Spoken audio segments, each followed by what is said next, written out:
ဒါကတော့ပူတာဝတိုင်းသားညီကောင်မောင်နှမများဆက်အနာရှင်ကိုစန့်ကျင်ကြောင်းဆန္ဒပြနေရပါပူတာဝဖြစ်ပါတယ်ပူတာဝတိုင်းသားညီကောင်မောင်နှမများ next generation ဖြစ်တဲ့လူငယ်မောင်မယ်များဆက်အနာရှင်အလိုမရှိကြောင်းဆန္ဒပြနေရပါ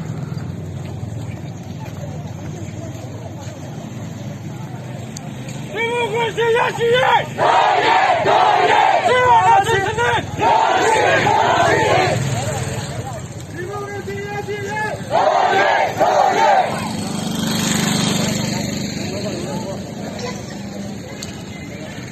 导演导演导演导演